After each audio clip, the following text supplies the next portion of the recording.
What's going on, my soul family? Welcome back to another episode of the Awake with Jake show. On today's episode, I'm going to be dropping in and sharing with you 7 ways to manifest a conscious relationship. So whether you're in a relationship or you're single, there will be many things throughout this episode that really will help you to further open and deepen your intimate and romantic connections in your life. Now, before I get into today's episode, I want to share with you a little insight on something. I'm going to be doing an Enlightened Relationships Masterclass, and I have not announced the date or time yet, but I'm just sharing this with you because I want you to be the first ones to be able to gain access to this. So if you'd like to be notified when this goes live, go to jakewooder.com/email to get on my notification list and my subscriber list for my emails, and you'll also receive other conscious healing emails, energy updates, and all other kinds of great stuff as well. So go to jakewooder.com/email to sign up for that right now. I just want to once again honor you for being here with me to show up and do the work. And I know from personal experience how exhausting the work can be really sometimes and how draining it really feels to go into our shadows. But from my personal experience of learning how to go into my shadows, I've learned how to see in the dark. I've learned how to illuminate my inner light and heal the pain and the trauma that was deeply lodged within me, which has now allowed me to be so free in this life. Sure, I still have moments of pain or grief or suffering. I'm in this human body, right? But the more that we work on ourselves, the more that we free ourselves from all of the mind chatter and creating this negative vibration within us, that's how we get free in this life. We came here to get free and to awaken so we can help others to get free as well.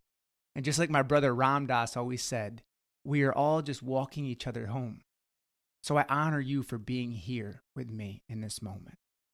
The first step that I have is the relationship with yourself sets the tone for every relationship that you have. So I want to take a moment right now and ask you a question.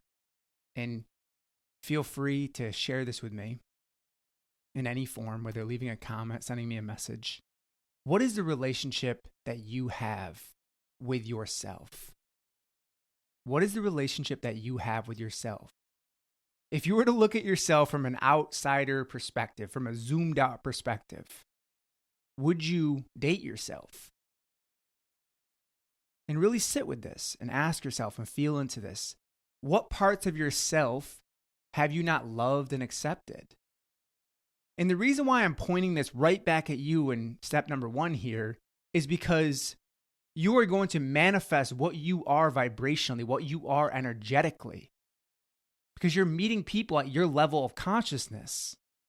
So people can only see you at the level you see yourself. They can only understand you at the level you understand yourself. Which, if you're still learning who you are, that's fine. I'm not deterring you away from getting into a relationship and having to be all perfect and fully healed. Because I believe that we're all working on ourselves at some level.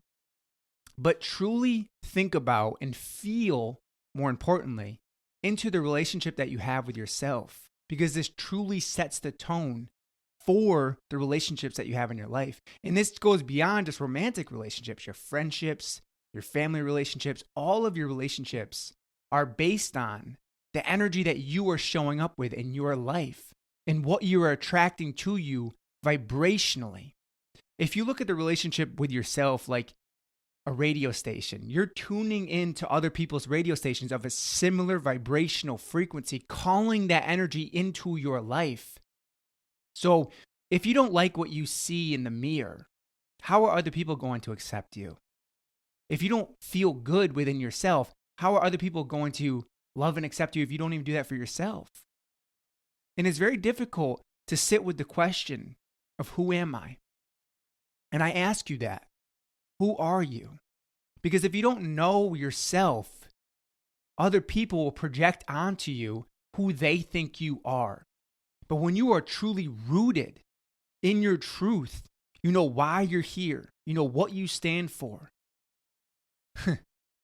This life becomes so much more interesting because you stop getting pushed around and bullied by the egos of other people. And I feel like I lived like that most of my life. I had no idea who I was, which was fine because that was the timeline that I was on at that point. But I really invite you to know who you are beyond your ego identity, your social status, your age, your job title. Those are not who you are. Because if you strip all of that away, what are you? You are a divine soul. Your soul came into this body, into this form known as a human being.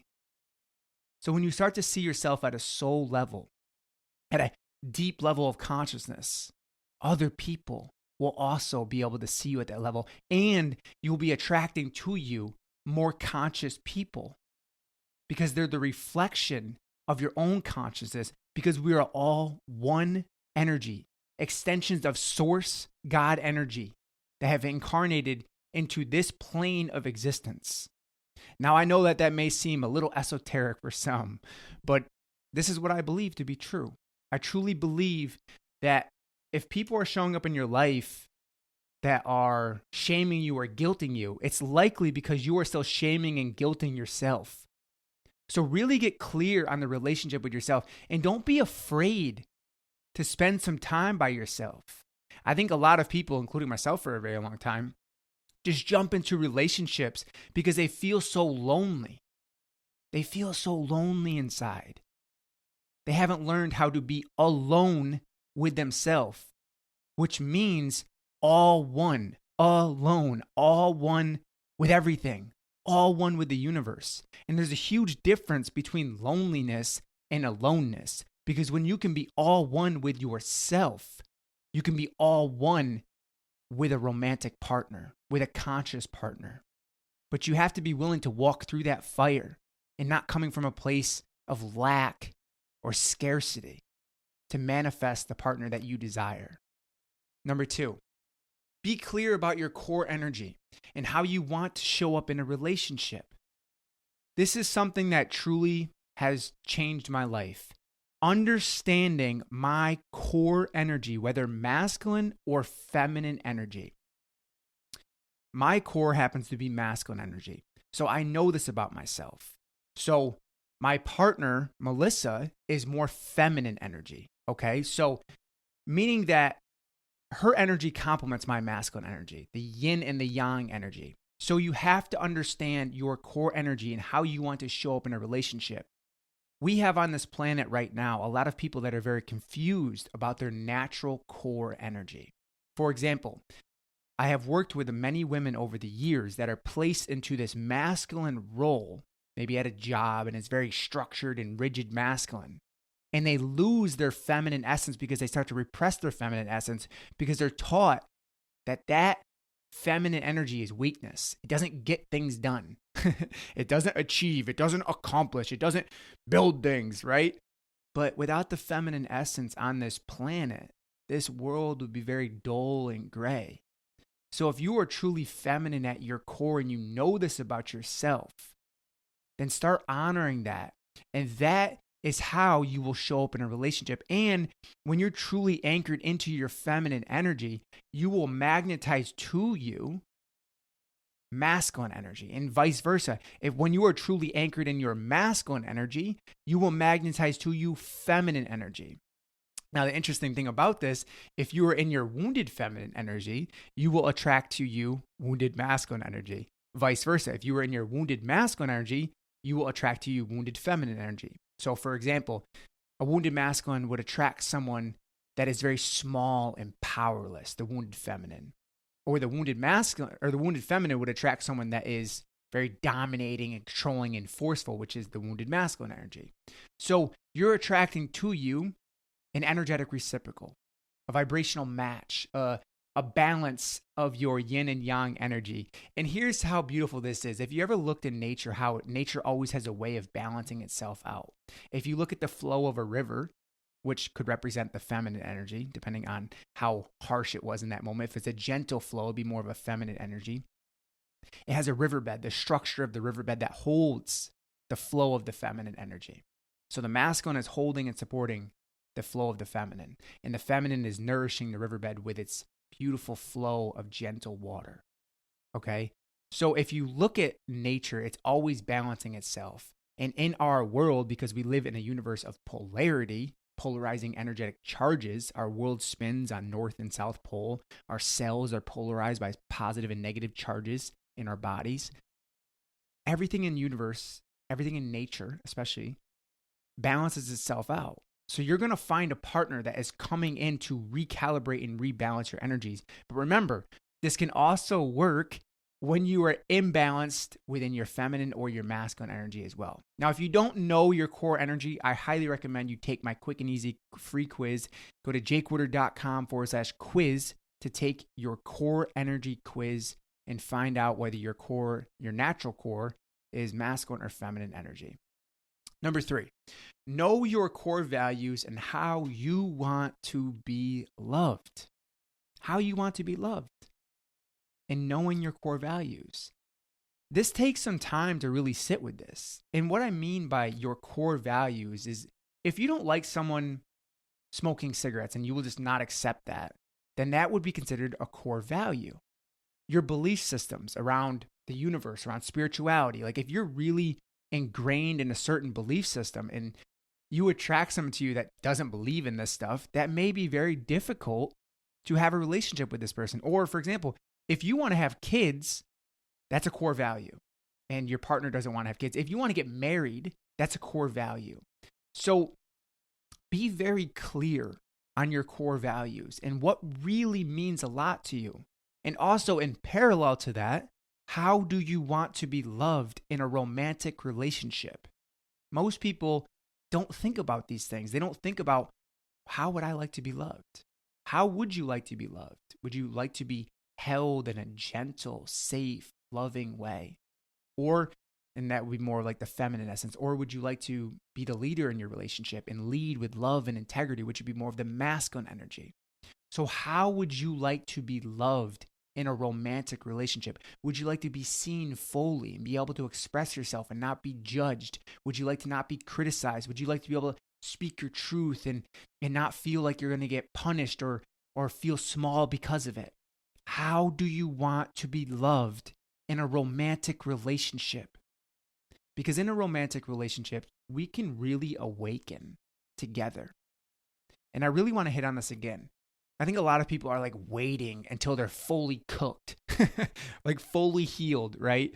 But if you go into a relationship with a conscious understanding and intention to heal and grow, and your partner has the same intentions, so much beauty and divinity can come from that relationship because you are truly helping each other to awaken and deepen your spiritual connection with yourself, with them, with the universe. It is truly beautiful. So don't shy away from relationships because you've been hurt in the past and you've been conditioned to believe that all men are bad or all women are bad, because we are learning to come from a place of abundance. We realize that this universe is abundant and it lacks for nothing. Number 4, this one's around shame. Allow yourself to be seen fully. Now, because so many people, including myself for a very long time, have shame deeply rooted within them. They do not feel worthy of being seen fully, truly, vulnerably. So when they get into a relationship, they basically come together with each other's minds and they kind of protect their ego. And they project onto each other of who they think they are. So when they get into a relationship, they start loving each other at a mind level. But because they have deep shame in their body, they can't go beyond their mind. And they don't allow themselves to be seen fully and truly. When you open your heart and you become vulnerable in a relationship, you allow love to flow in and flow out. It becomes a beautiful, harmonious flow of love, a reciprocity of love. It starts reciprocating back and forth between you and your partner. But if you have shame blocking you from being seen fully and truly, and you're afraid to be vulnerable, then you're going to stay in your mind because your ego is going to keep hiding out and protecting you, right? It's like, imagine if you had 11 floors Your mind is going to keep you on floor one, stuck at floor one, at your level of shame and not being seen and not feeling worthy of love. So my invitation for you in this moment, don't wait to do this. I invite you right now to say these words with me. I give myself permission to be seen fully and truly. I give myself permission to be seen fully and truly. I allow myself to receive love. I allow myself to receive love. I let go of shame. I let go of shame. Doesn't it feel good to release that from your body? To release that heavy, dense energy from your body? It's not yours to carry. Why do you continue to hold on to it? It's time to let it go and allow for the divine flow into your life. You see, when you release shame, you create a better place to live. You create a more healthy environment for love to grow. But if you are afraid to be seen fully and truly and vulnerably, you will not allow love into your life because you will fear love and you will hide out in your mind.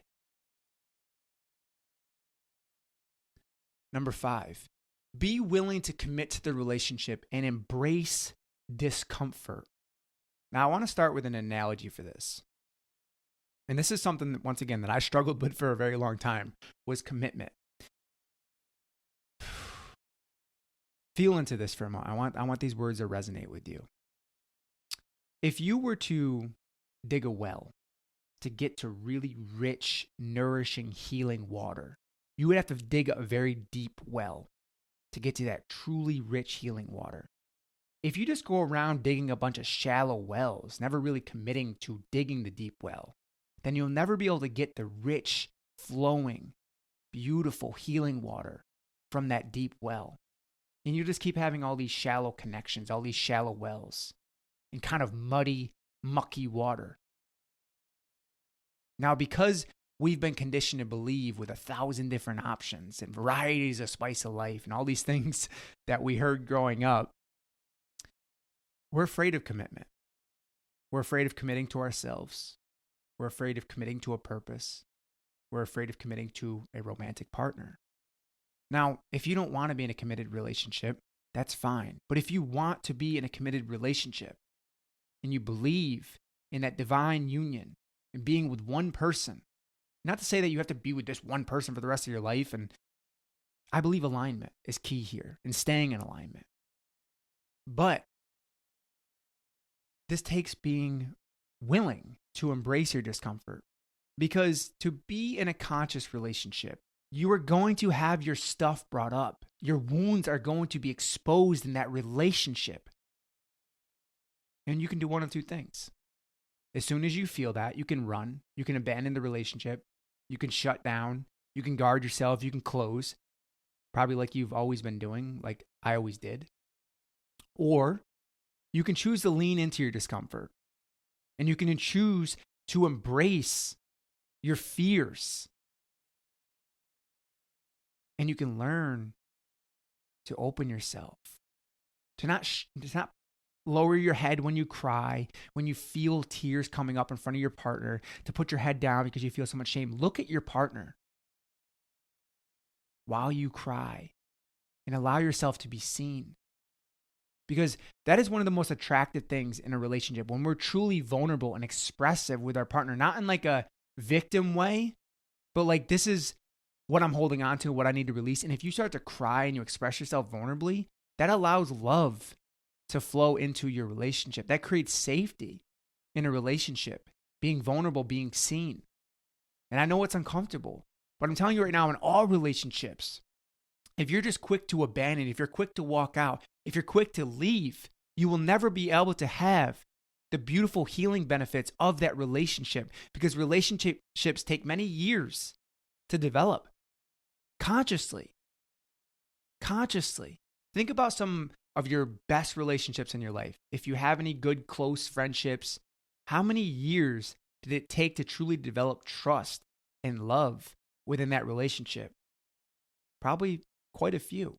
It's going to be the same thing in a romantic relationship. You are going to close at times, but you're also going to open. And you may go through this phase of opening and closing until you get to a point where you're finally just open with each other and you stop guarding yourself because you're afraid to be seen.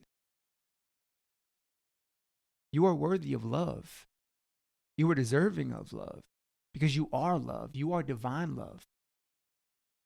And in case you forgot that, allow me to remind you. So my invitation to you is to embrace your discomfort that you feel when things get hard in a relationship. And they will get hard. This is not some fairy tale, oh, everything's all easy peasy lemon squeezy in a relationship. Sure, a lot of the times there's going to be a lot of beautiful moments. But when you come into contact with challenge and discomfort, what do? Do you close down? Do you guard yourself, throw up your ego and say, get away from me? Or do you lean into that? You embrace it. And sure, that doesn't mean you can't have space, but you need to communicate that. Communicate, hey, I just need some space right now to process my stuff. Or maybe it's time to sit with your partner and have that uncomfortable conversation and communicate your truth with them about what you do and don't like, what doesn't align with you, what doesn't resonate with you, and learn to open your throat chakra and speak your truth in a loving, grounded way. And that may be very uncomfortable because a lot of people have had their truth deeply repressed. Deeply repressed. There's so much shame around showing yourself, putting yourself out to the world, putting yourself out there to a loving romantic relationship. The fear of being rejected, the fear of not being loved, the fear of someone withdrawing love from you, the fear of someone hurting you. There's so much fear around that. But remember this, love is not what hurts you in the first place. Love is not what hurts you. So don't have a bad story, a broken story around love, because love is not what hurts you. That is not what hurts you. Love is what heals you. And love will heal you when you allow yourself to surrender and receive the divine love. Number 6, which this one's important as well. Don't come from a place of desperation. Be abundant. Now, I want to plant this seed. Desperate energy attracts desperate energy. Let me just say this again so this really resonates and gets into the cells of your being. Desperate energy attracts desperate energy. For example, have you ever dealt with a car salesman who was very desperate? And this is just an example, not to put car salesmen down, but have you ever dealt with a car salesman who was super desperate and you could feel their desperation? It was almost like, I don't want to work with this person. I want to deal with somebody who doesn't come from a place of scarcity or lack. And you could feel the abundance, right? And it's not just car salesmen. There's other salesmen out there that come from a place of desperation. I need your business or else I'm going to die kind of thing. Tie that into relationships as well. Are you that person that's showing up as super desperate? You find one person, you get super attached and you're all in, but you don't even know the person. You didn't take the time to cultivate a healthy, loving, abundant relationship. And I'm not saying to go into the relationship with your guard up, but I'm saying to take the time to build and cultivate a relationship. Imagine it like growing a garden. You take time to grow a garden. Seeds don't just pop up overnight and turn into these fruitful plants, okay? They take time to be watered, nourished by the sunlight, by the soils of the earth. You must take time to build that relationship, to cultivate that relationship, okay? So don't be scarce and desperate and just jump into a relationship because you're lonely and you're afraid to be lonely. Lonely. You're afraid to be lonely. I understand. I get it. But getting into a relationship because you feel lonely is going to create actually more pain in your life because you're probably going to attract someone to you who also feels lonely and desperate. And then you guys are just going to mirror each other and become attached and codependent, and all kinds of stuff is going to transpire because of that. So you're better off being alone, learning who you are, loving and accepting yourself, and manifesting from a place of abundance. I believe that there's a conscious partner out there that will come into my life and serve me, and I will serve them, and we will serve the world together with our loving, vibrational essence. If that is the type of relationship you desire, It is possible. Why? Because you are a creator of your reality, not a victim of your reality. So say it with me right now. I am the creator of my reality. I am not a victim of my reality. Beautiful, beautiful, beautiful. Number 7, and the last one that I have here. Allow things to unfold naturally and be patient. Now, I know because we live in this world of instant gratification, of more is better and sooner is best, we don't learn to be patient. So we oftentimes get things that we don't really want. But think about it like this. If you wanted a specific shirt, you know exactly the type of cut that you wanted, the color, down to the exact textures of the fabric, would you go settle for some ugly sweater? No, you wouldn't. You would be patient and you would get, hopefully you would be patient and get the exact shirt that you wanted. And you would wait for it to manifest. So I'm inviting you to be patient with the natural unfolding. Align yourself with nature. Look how everything unfolds perfectly in nature. You look at the leaves on the trees and how they let go when they're ready to let go. They're not forced to let go. You look at the sun, how the sun rises naturally. It's not forced to rise. So my invitation to you is not force connections just because you're lonely or desperate. Instead, allow things to unfold naturally. Allow that river stream of love to flow naturally. Don't try to pump more water in the stream to get it to flow faster. You are exactly where you need to be. You are exactly where you need to be in this moment. And everything is perfect timing. Everything is perfect timing. So if you're waiting for this conscious relationship, continue to be grateful for all that you have in this moment and appreciate everything that you have in this moment. And continue to focus on visualizing, feeling the energy of your partner that you're calling into your life. Not from a place of desperation or lack, because you're coming from a place of abundance and you feel the joy that this relationship is going to truly bring you. Once again, this Enlightened Relationships Masterclass will be being announced soon. So if you'd like to be notified when this goes live and get a spot, because it will be limited, go to jakewitter.com/email to register and sign up for my newsletter. And you'll also get other healing messages as well. Thank you so much for listening to today's episode. It means the world to me to have you here. If this brought you value, please take a screenshot of it, share it to your Instagram story, and tag me. And as always, stay open, stay loving, and stay connected to that beautiful source within you.